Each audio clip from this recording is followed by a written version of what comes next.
Sir, എന്താണ് board of peace? UN parallel organisation ആണ്. സത്യത്തിൽ അങ്ങനെയാണ് ഉദ്ദേശിച്ചിരിക്കുന്നത്. ലോകത്തെ പ്രശ്നങ്ങൾ പരിഹരിക്കുന്ന വേറൊരു സെക്യൂരിറ്റി കൗൺസിൽ ഒന്ന്, ഞാൻ പറഞ്ഞില്ല, ഇറാനിലെ പ്രശ്നം തന്നെ വന്നപ്പം UN ഒന്നും ചെയ്യുന്നില്ല.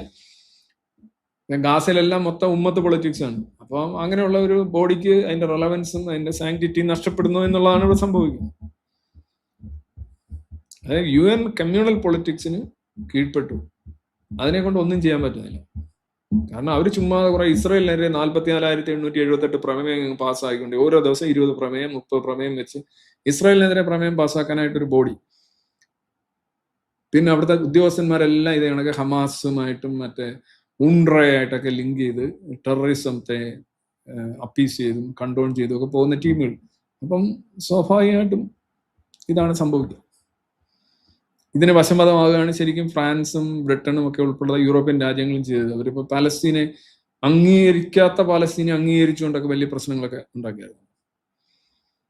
അപ്പം അതൊക്കെ ആളുകളുടെ മനമെടുപ്പിക്കുകയും ഒക്കെ ചെയ്യുന്ന ആ ഒരു കാര്യമാണ്. അതാണ് അതിന്റെ ബദൽ ആണോ നിങ്ങൾ ചോദിച്ചത്.